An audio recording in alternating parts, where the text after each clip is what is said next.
So ladies and gentleman, boys and girls, सगळ्यांचं खूप खूप स्वागत आहे पुढार न्यूज आणि कलाकार या शोमध्ये. कलाकार या शोमध्ये आपण अनेकदा असंख्य कलाकारांना भेटतो आणि धमाल, मस्ती, मजा आणि गप्पा मारतो. आणि आज तीच गप्पा मारायला आपल्यासोबत असद भाई आले. असद भाई, खूप खूप स्वागत आहे. धन्यवाद धन्यवाद. वेलकम ऑन कलाकार. आणि कसं आहे, आम्ही सकाळी निघालोय कारण त्यांना सेटवर पण पोहोचायचं आहे. पण सगळ्यात अगोदर कल्ला आणि कार असद भाई शोचं नाव आहे. सो सगळ्यात पहिल्यांदा गप्पा या कारच्या होतील. ओके. सो सगळ्यात पहिल्यांदा ड्रायव्हिंग व्हील कधी हाती आलं, ती कोणती गाडीचं असंख्य आठवणी प्लीज आम्हाला सांगा. ऍक्च्युली मी गाडी शिकलो खूप उशिरा, कारण आमच्या घरी गाडी नव्हती. म्हणजे आमच्या फॅमिलीमध्ये, म्हणजे मी मम्मा बाबा अशी आमची जी फॅमिली आहे त्यामध्ये पहिली 4 व्हीलर ही मी घेतलेली होती. मी शिकलो अग्निहोत्र या मालिकेच्या सेटवर. प्रोडक्शनच्या ज्या गाड्या असतात त्याच्यावर शिकला. हो, मी आणि सिद्धार्थ चांदेकर दोघंही टाटा सुमोवर शिकलो. आणि गंमत म्हणजे तिथे 3 सुमो होत्या प्रोडक्शनच्या.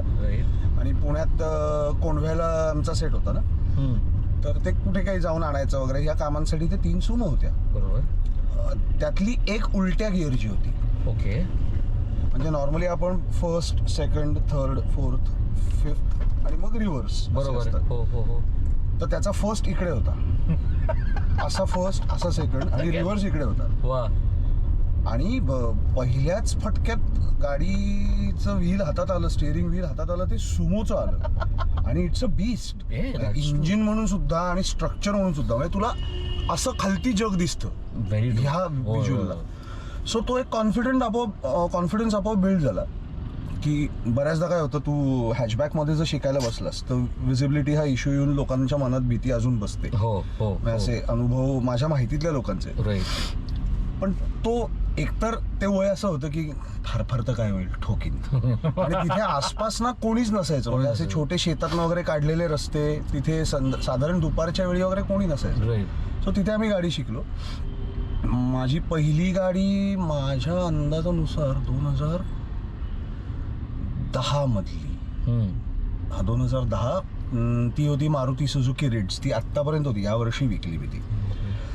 सो ती पहिली गाडी. आणि ऑफकोर्स पहिलं प्रेम विसरता येत नाही, तसंच आहे. That car was a sweet heart. म्हणजे त्या गाडीवर माझी आई गाडी शिकली, माझा बाबा गाडी शिकला त्या गाडीवर.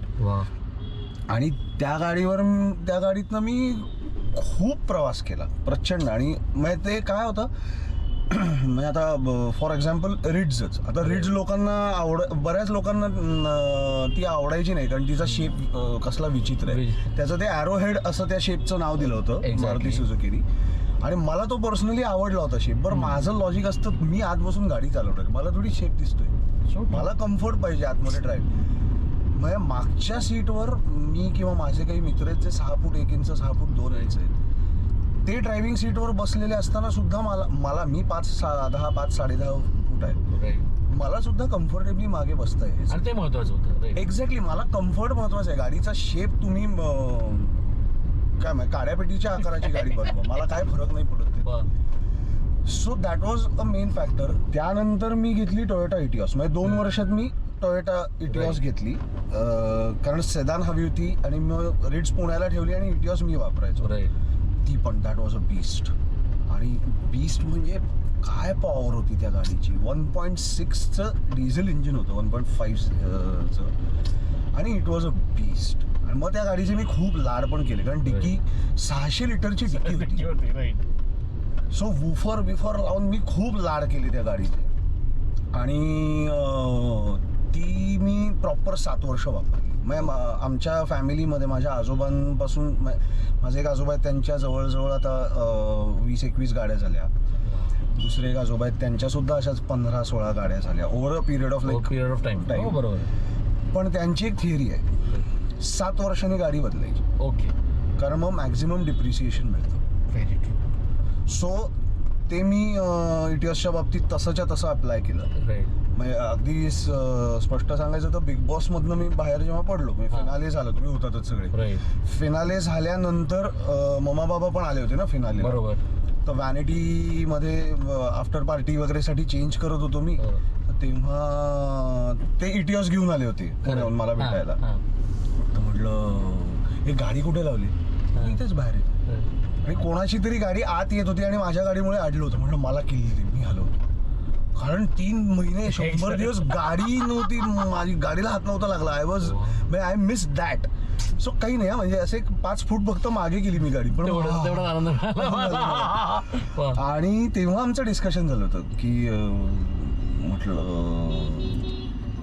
कारण बिग बॉसनी मी नेहमी म्हणतो तसं खूप पैसेही दिले, वेळेवर पैसे दिले, चांगले पैसे मिळाले.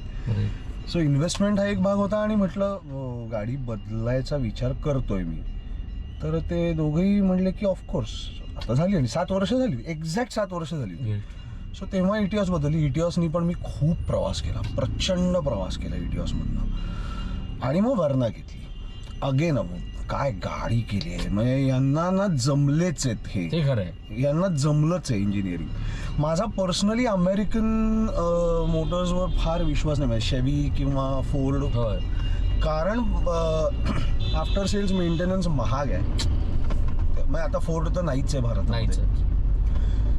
आणि शेव्रोले, सॉरी फोर्ड आहे, शेव्रोले नाही आहे भारतामध्ये. I am sorry. पण समोर मला ते अमेरिकन गाड्यांचं नाही कधी फार अट्रॅक्शन वाटलं. I am more inclined towards Korean किंवा जॅपनीज इंजिनिअरिंग. सो मग Hyundai अगेन ड्रीम. वर्ना मग ही लक्झरी, सेमी लक्झरी सेदानमध्ये जाते ती. So that was an upgrade, lifestyle अपग्रेडच मानायला पाहिजे या गोष्टी आपण. आणि वर्नानी ॲक्च्युली जीव वाचवला आमचा एकदा. माझं आणि स्वप्नालीचं लग्न झालं 14 फेब्रुवारीला, आणि आम्ही आय सपोज 17 का 18 फेब्रुवारीला पुण्याहून निघालो सकाळी, अगदी पहाटे 5:30-6ला. आणि माझं शूट होतं मढला. बरं आधीचे 2-3 दिवस सगळं लग्न, त्यानंतरचे फंक्शन आणि सगळ्या ह्याच्यामध्ये धड विश्रांती नव्हती झाली दोघांची. सो मी तिला म्हटलं, मी एक्सप्रेस वेच्या दुसऱ्या मॉलपर्यंत चालवतो पुण्याहून येताना, घाटानंतरच्या मॉलपर्यंत. नंतर जरा तू घे, मी झोपतो. आणि माझी आई पण होती, मम्मा बसली होती, स्वप्नाली ड्राईव्ह करत होती आणि मी मागे बसलो. बरं मुंबई पुणे मुंबई हा प्रवास इतक्या वेळा गाडीतनं केलेला असल्यामुळे मला टर्न, मी झोपलो असेल आणि टर्न चुकीचा घेतला कोणीतरी जाग येते की नाही इथे आत्ता बॉडी हल्ली आपली, इथे नाही हल्ली पाहिजे इतकं. आणि स्वप्नाली बस आहे, आणि स्वप्नाली अप्रतिम गाडी चालवते, अप्रतिम. सो मी निवांत झोपलो. तर आमचे बुबू पण होते दोघे तेव्हा गाडीत. सो मी आणि शेजारी माझे 2 वाघोबा. आणि मध्ये मला जाग आली, तर आपलं ईस्टर्न एक्सप्रेसवरनं आपण JVLR साठी राईड घेतो ना, बरोबर. तर तो सिग्नल दिसला मला. म्हटलं अच्छा इथे पोहोचलो, म्हणजे आता 1 तास सव्वा तासात पोहोचीन म्हटलं मढला. कारण अर्ली मॉर्निंग होतं आणि उलटी डिरेक्शन होती. सो परत झोपलो आणि मला फक्त 3 मोठे आवाज ऐकू आले. आणि जेव्हा डोळे उघडले तेव्हा हा जर रोड असेल JVLR तो एंड, तर आमची गाडी ह्या अँगलला उभी होती, ह्या फेसिंग उलटी. आणि बॉनेटचं लेफ्ट साईड इथपर्यंत, पॅसेंजर डोअरपर्यंतची लेफ्ट साईड कोशिंबीर झाली होती. काय झालं स्वप्नालीलाही आठवत नाही, मम्माला आठवत नाही, कारण मम्माही झोपली होती. बरोबर. आमचा अंदाजे स्वप्नालीचा डोळा लागला. आणि तिथे तेव्हा ते मेट्रोच्या खांबांचं काम चाललं होतं. सो ते सिमेंटचे मोठे ब्लॉक्स ठेवतात ना या हाईटचे, त्याला बहुतेक ती डॅश झाली किंवा त्याला डॅश होऊन, कारण उजव्या साईडला एक बारीक फक्त फ्रंट साईडला असं स्क्रॅच होता. सो त्याला डॅश होऊन इकडे गेली. इकडनं एक टेम्पो आणि टॅक्सीने ठोकला होता, मजबूत ठोकला होता. टॅक्सीचं पण नुकसान झालं, पण जीव वाचवला. म्हणजे दोन्ही एअरबॅग्स डिप्लॉय झाल्या होत्या. सो ते मात्र वर्नाचे उपकार आहेत आमच्यावर. आणि अगेन ब्युटिफुल कार. तिचा प्रॉब्लेम काय झाला, तिचा ग्राउंड क्लिअरन्स जरा कमी असल्यामुळे आणि मुंबईचे रस्ते धन्यवाद असल्यामुळे मड आयलंडला जाताना दिवसातनं 2दा घासायची ती गाडी खाली. म्हणजे एका पॉइंटला स्पीड ब्रेकर हॉरेंडस आहे. बरं मी एकटा असताना घासते, तो फुल लोड केली गाडी तर म्हणजे त्याला काय आता तो शब्द इथे नाही वापरता येणार, पण पार्श्वभाग जमिनीवर घासत गेल्यासारखं वाटायचं. आणि ते नुकसान म्हणजे गाडीचं नुकसान, आपल्याला मनशांती नाही, सतत गाडी खालनं घासते. त्यात ABS सेन्सर गेला, क्लायमेट कंट्रोलचा सेन्सर त्याच्यामुळे कशामुळे तरी उडला होता. म्हणजे ती इथे मला आउटसाईड टेम्परेचर 43 डिग्री वगैरे दाखवायला लागलं, काही दाखवायची ती. बरं ऑटोमॅटिक क्लायमेट कंट्रोलला इथे 43 जर सेन्स केलं तर त्यानुसार ACचा ब्लास्ट वाढतो. एक्झॅक्टली. तर ते सगळे प्रॉब्लेम्स यायला लागले. मग मी 5 वर्ष झाली वर्णाला आणि मी ती बदलली. And thankfully I got a good price for it. कधी कधी चेहऱ्याला असलेल्या ओळखीचा फायदा होतो तो असा. हा म्हणजे आणि मग I got this Kia Seltos. पण या सगळ्यानंतर आपण रिसेंट गोष्टीविषयी बोलूया, कारण ते म्हणजे एक नाटक जे आता पुन्हा प्रेक्षकांच्या भेटी झालं आहे. त्या नाटकाची पहिली झलक खऱ्या अर्थानं सोशल मीडियावर पडल्यानंतर इट वॉज अ हेवॉक. आणि हे तुम्ही लोकांनी एक्सपेक्ट केलं होतं का? आणि आता जेव्हा प्रयोग होत आहेत काय फिलिंग आहे की आपण असं नाटक करतोय? रीमाताई या सगळ्या लोकांनी अजरामर करून ठेवलं आहे आणि आज आपण करताना लोकांना तीच पुन्हा नॉस्टॅल्जिया, तोच पुन्हा गोष्टी, आणि तरी आपला अभिनय लोकांना दिसतोय. काय सांगायला वाटतं? ह्या कलाकृती आहेत ज्या मेमरीमध्ये प्रेक्षकांच्या असतात आणि त्या जेव्हा रिवाईव्ह होतात ना मेमरीज, तेव्हा आई ते भारी होतं, कमाल होतं, ते परत येते बघूया. हे कुठेतरी ट्रिगर होतं जे सविता दामोदरच्या बाबतीत झालंय. कारण 85 साली जेव्हा हे नाटक आलं 1985ला, तेव्हा 5-6 वर्षांच्या पिरियडमध्ये त्यांनी 1200 प्रयोग केलेले. अरे म्हणजे वर्षाला 200 प्रयोग झाले श्रेयस. 200 प्रयोग वर्षाला. बरं तेव्हा जेव्हा ट्रॅव्हलिंग आणि ह्याचे अम्युनिटीज एवढ्या नव्हत्या, रस्ते आत्तापेक्षा ही भीषण होते किंवा नव्हतेच बऱ्याच ठिकाणी, थिएटर्स एवढी नव्हती महाराष्ट्रभर तेव्हा. आणि आज सुद्धा आमच्या प्रयोगांना तेव्हा बघितलेले प्रेक्षकही येतात. ते सुदैवाने, आमच्या सुदैवाने आणि त्यांच्या चांगुलपणाच्या आधारावर ते म्हणतात की नाही तुम्ही पण तोच परिणाम साधलात अगदी तेव्हासारखाच. पण आम्हाला माहिती आहे ते आमच्या कौतुकापोटी ते बोलतात किंवा आमचा धीर खचू नये म्हणून. पण सुधीर जोशी आणि रीमा लागू यांच्या तोडीचं काम मला माहिती आहे. मी नाही सुधीर जोशींच्या दर्जाचं काम करू शकत. आत्ता पुढे करू शकेन की नाही मला माहीत नाही. आत्ता नाही करत हे मला माहिती आहे. जबाबदारी अर्थात खूप मोठी होती. कारण सविता दामोदर परांजपे हे नाटक बघितलेले लोकही आहेत. यंग लोकांना ते फिल्ममुळे सुद्धा ते नाव माहिती आहे. त्यांनी फिल्म बघितली असेल, त्यांना ती आवडली की नाही हे वेगळे मुद्दे. आणि या सगळ्यानंतर when we come to the end of this interview, मला ना नेहमी असं असताना वाटतं तुम्हाला जे हवं ना ते तुम्ही बोललात कधी. युअर नेव्हर, म्हणजे आपण आता म्हणतो ना नको आपण डिप्लोमॅटिक राहूया, ह्याच्या असतात भाई तुम्ही हे कधी बघितलं छे केलं तुम्ही लगेच, राईट? पण is this the way to live life की तुम्ही असेच आहात? नाही, हा ज्याचा प्रश्न आहे की मला असं, मी असं जगतो. मला जर बोलायचं असेल मी बोलणार, मला जर काय पटलं तर बोलणार. तुम्हाला मानायचं माना, नका म्हणू, that is not my take.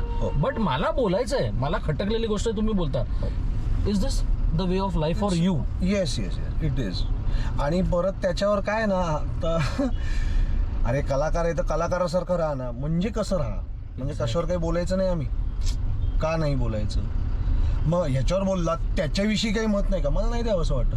मला आता ह्याच्याविषयी बोलावं असं वाटतं, मी बोलणार. तिकडे काय चाललंय ते तुम्हाला थांबवलं, तुम्ही बोला त्याच्याविषयी. म्हणजे मी आता एक्स घटनेविषयी बोललो, तर भलतीकडे वेगळ्या देशात वाय घटना घडली, त्याच्याविषयी पण येऊ दे तुमची कमेंट. तुमची आली आहे का? एक्झॅक्टली. तुम्ही करा, तुम्हाला थांबवलंय कोणी? आणि ना मी मगाशी जे म्हटलं की गाडी घेताना किंवा अशा ठिकाणी चेहऱ्याच्या ओळखीचा थोडा फायदा होतो. मी हे कायम पाळत आलोय. त्यांनी ऑफर केल्याशिवाय मी मागायला काही जात नाही. साहेब माझी गाडी बघा ना सर. वर्णा जेव्हा विकली यांनीच घेतली, किया वाल्यांनीच घेतली माझ्याकडे. मी फक्त विचारलं वर्णाचं हे प्रॉब्लेम्स आहेत आत्ता, ABS सेन्सर काम करत नाही, क्लायमेट कंट्रोल काम करत नाही, कशाला लपवा? म्हटलं असं असं आहे, खालनं गाडी घासलेली आहे, पाट्याला कदाचित डेंट असू शकतात. म्हटलं तर किती येतील सांगा. तर त्यांनी पहिल्या फटक्यात मला काहीतरी 5 वर्ष जुन्या गाडीचे तरी सुद्धा काहीतरी 680 सांगितले. म्हटलं फेअर इनफ. 14.5 लाखाची गाडी 5 वर्षानंतर हे प्रॉब्लेम्स असताना 680 म्हणजे चांगलं प्राइस मिळते, चांगली प्राइस मिळते. म्हटलं ओके. म्हटलं मग गंमत म्हणलं राऊंड फिगर करा की 7. मग ते म्हणले मग त्यापेक्षा 6.75 राऊंड फिगर करतो. म्हटलं चालेल वगैरे, असं सगळं आमचं चाललं होतं. मग तो त्यांचा तो हे सेकंड हँडचे डील्स करणारा जो आहे तोच म्हटलं सर तुम्ही आहात ना? म्हटलं हो थांबलं अजून ते लोन बिलचं बोलतोय. आलो मी एक 10 मिनिटात. तो गेला आणि त्यांनी प्रिंटेड शीट आणलं, लेटर आणलं 7.5 लाख प्राईसचं. म्हटलं का? नाही सर ते मी त्यांना सांगितलं होते ॲक्टरची गाडी. म्हटलं कशाला? नाही नाही असं नाही हो, मग तुम्ही पण परत आमच्याचकडे याल. म्हटलं हो पण तुमच्या गाड्याच चांगल्या आहेत तर मी येणारच आहे तुमच्याकडे. सो मला अभिमान वाटतो की मी ह्याचा आता दिसतं की त्यांनी आपल्याला ओळखलंय, राईट. त्याचा वापर नाही करून घेतला मी कधी. आणि सगळ्यात महत्त्वाचं, आजतागायत मी कुठल्याही पक्षाच्या कुठल्याही लोकनियुक्त प्रतिनिधी तर सोडा, साधा शाखा प्रमुखाकडनं सुद्धा कुठलाही फेवर घेतलेला नाही. माझ्या फायद्यासाठी मी जरा बघा ना, घर घेतोय तर काय होतंय का बघा ना, तुमच्या तो एक फोन करा ना बिल्डरला वगैरे, राईट राईट. या भानगडी मी कधी केलेल्या नाहीत. आणि त्यामुळे मला शांत झोप लागते. मी कोणाचं देणं लागत नाही. मी कोणाही विषयी खटकलं काही तर बोलू शकतो, आणि तो अधिकार मी माझ्याकडे राखून ठेवलाय, कारण मी कोणाकडनं काही घेतलेलं नाही. सो कलाकार म्हटलं तर आपण कधीतरी इन्स्पायर होत असतो, कोणाकडून इन्स्पायर करून घेत असतो किंवा कोणाला करत असतो. जर मी तुम्हाला विचारलं की तुम्हाला एक संधी दिली की या सीटवर तुम्हाला बसवायचं आणि त्यांच्यासोबत निखळ गप्पा मारत ड्रायव्हर जायचं आहे, त्या व्यक्तीला तुम्ही ओळखत असाल नसाल मला माहिती नाही, त्यांच्यासोबत तुम्ही काम केलं असो नसो मला तेही माहिती नाही, त्या व्यक्तीला तुमच्यासोबत एकदा तरी तुम्हाला त्यांना भेटायचं आहे तेही मला माहिती नाही, पण ती व्यक्ती कोण असेल आणि का? बापरे बापरे,